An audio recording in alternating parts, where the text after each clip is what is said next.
posé la question du couloir à camion, entre autres. Luc. Là, il faut rester appuyé.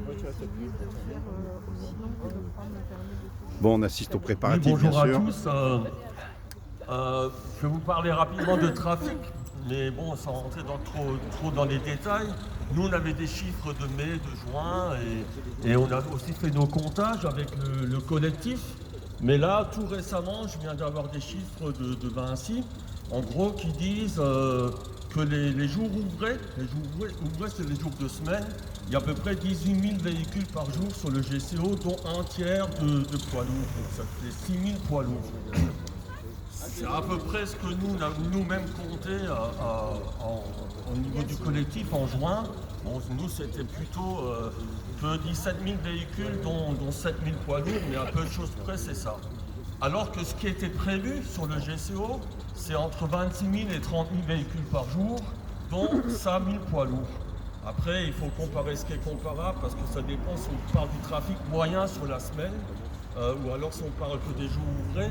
Mais je ne vais pas rentrer dans tous ces détails-là. Ce qu'on peut résumer très simplement, c'est qu'au niveau des voitures, il y a à peu près moitié moins de voitures que prévu sur le GCO, alors qu'au niveau des camions, tous les camions sont là, même un petit peu plus que prévu. Donc en gros, les gens, au niveau des voitures, mais ça le collectif le dit depuis 20 ans, ils n'ont pas envie de se faire racketter tous les jours pour aller là où ils ne veulent pas aller. Et donc du coup, il y a beaucoup moins de trafic que prévu. Par contre, les camions, eux, ils sont là.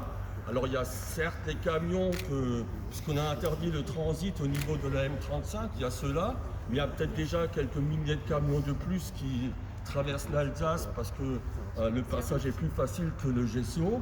Et avec le GCO, ils font entre 30 et 70% d'économie. Si on compare le péage du GCO avec la LKW Maut sur 200 km, les camions font entre 30 et 70% d'économie pour basculer côté alsacien. Et ce qui est dramatique pour l'Alsace, c'est que c'est les camions les plus polluants qui font le plus d'économie. Donc ce que le collectif dit maintenant depuis 20 ans, le GSO c'est fait pour faire un couloir à camions en Alsace, c'est en train de se vérifier. Et bien sûr, ce que notre collectif demande, alors peut-être quelqu'un d'autre parlera du tribunal administratif, ça on verra si on a une bonne nouvelle là-dessus dans les mois qui viennent. Par contre, le minimum qu'on demande, c'est une écotaxe à la hauteur des enjeux, c'est-à-dire au moins équivalente à la LKW Maut, sinon on n'a rien compris, sinon c'est pas la peine de pleurer que les camions viennent chez nous. Et aussi, moi je pense beaucoup aux riverains du Puckheim, Puttenheim, Hermelsheim, Kolbsheim, Eckersheim, Mendenheim, les villages les plus impactés, pour qui les nuits deviennent vraiment affreuses. Et donc parce qu'il y a aussi une réduction du péage la nuit. Alors pourquoi est-ce que le péage est moins cher la nuit, y compris pour les camions? Donc il ne faut pas s'étonner à ce qu'il y ait une avalanche nocturne de camions.